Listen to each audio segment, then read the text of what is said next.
Thanks for tuning in. This is Sweet Cyclists. Today we're going to be reviewing the Topeak D-Flash S Fender. So if you're like me and you live in a climate where you don't often see rain, putting a fender on and off can be pretty annoying, and you typically just simply avoid rainy days to avoid getting wet. However, if you can't avoid the wet, it's really great to have a fender, and Topeak's latest D-Flash is a really cool line of fenders. What we're looking at today is the S version, which stands for a saddle mounted. This is essentially paper thin and simple folding design. It's designed to sit on the saddle and then protect your butt from getting spray that usually comes upward. Back in college, we'd call that the freshman streak, as typically you don't have a fender and you come on campus and have a line of mud all the way up to your head. We'll go ahead and take this off the packaging. Really simple packaging, bright letters. You have all the instructions right on the back and everything you need. This is $9.95, so really affordable. No reason not to have a fender at this price. This is the saddle rail mounted version. They have a down tube version. They have a seat post version. So quite a few options here. It has 3M reflective printing on here, so you can kind of tell here this is all reflective at night. It's also a polypropylene fender, so super light, origami inspired, and this will definitely work with any road bike or mountain bike setup.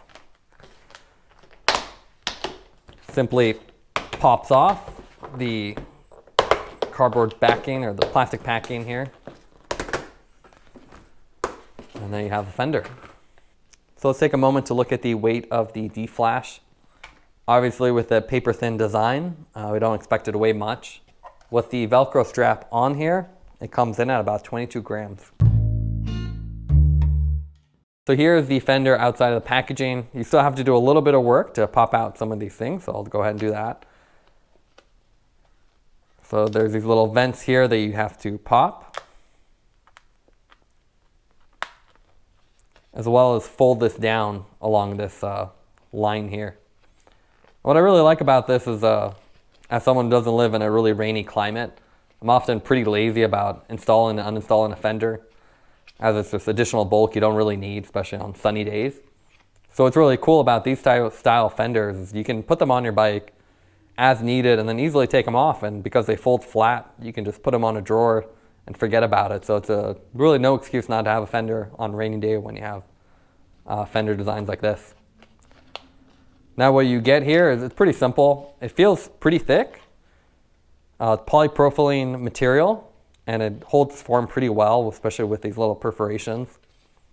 This is the saddle bag version, saddle rail version, which means it will mount on the saddle rail. You get a simple Velcro strap here, and I think you're simply supposed to slide it up and over. So put that around. And then you'd go to your bike and then wrap this around, and that'll provide the security you need. So now let's do the installation of the Topeak D-Flash fender on the bike. As you can see, I have the strap placed on the top end of this and wrapped under. And the idea here is to get this at the saddle rails and then have this little indentation rest at the right at the inflection point of the saddle rails. So installation is easier said than done. You really have to shove this in quite hard,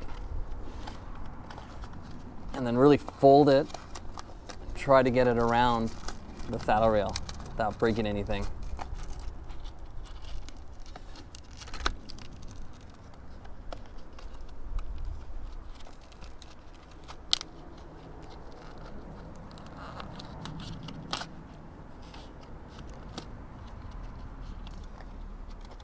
So now you can see it's resting at the right point. Simply wrap this around and secure the Velcro in place. So here we have an interesting comparison. I have the D-Flash here and my actual personal Topeak Defender fender. This is one of the fenders I bought back in college. This is actually a mountain biking version. They have a road bike version that's a little bit thinner as well. What's really cool about this fender, it's seat post mounted. So you don't need any mounting brackets or anything complicated. So here we have a comparison with the Defender installed and the D-Flash. As you can see, the Defender is a lot bulkier. This is the mountain biking version, so it's quite wide compared to a normal road bike one, but the profile extends closer to the wheel and extends further out, preventing any spray from coming behind you or hitting yourself. With the D-Flash, it's more of a personal fender. It won't prevent any of the spray that will hit the people behind you, but it will reduce much of the spray that would hit your backside. So now let's go over the pros and cons for the D-Flash fender. What I really like about it is that it's cheap and it has a compact form factor. It essentially folds flat so you can put it in your backpack or store it anywhere you need whenever you're not using it.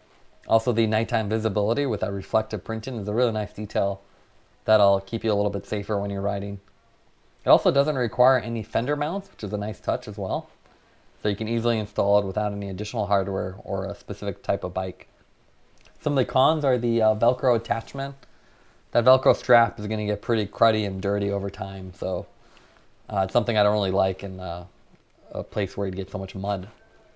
Also, it gets in the way of saddlebags. The way it mounts, it makes it really hard to wrap the saddle bag around the saddle rails with this installed. And lastly, installing this requires a lot of patience and force. It's not very easy to put in. You really have to shove it in there. And I even found that it didn't fit in some of my other bikes with the flatter saddle. Taking everything into account, I would give the D-Flash S a 7.6 out of 10. It's a really cheap and light fender at only $10 and it's very compact. However, I wish the attachment was easier. The way it's designed right now, it takes quite a bit of force to install, so it's not as convenient as it could be. Thanks for watching this review. If you like the content, don't forget to like and subscribe. You can see more content from us on our website at thesweetcyclists.com, as well as follow us on Instagram at The Sweet Cyclist. This is The Sweet Cyclist reminding you to enjoy the ride.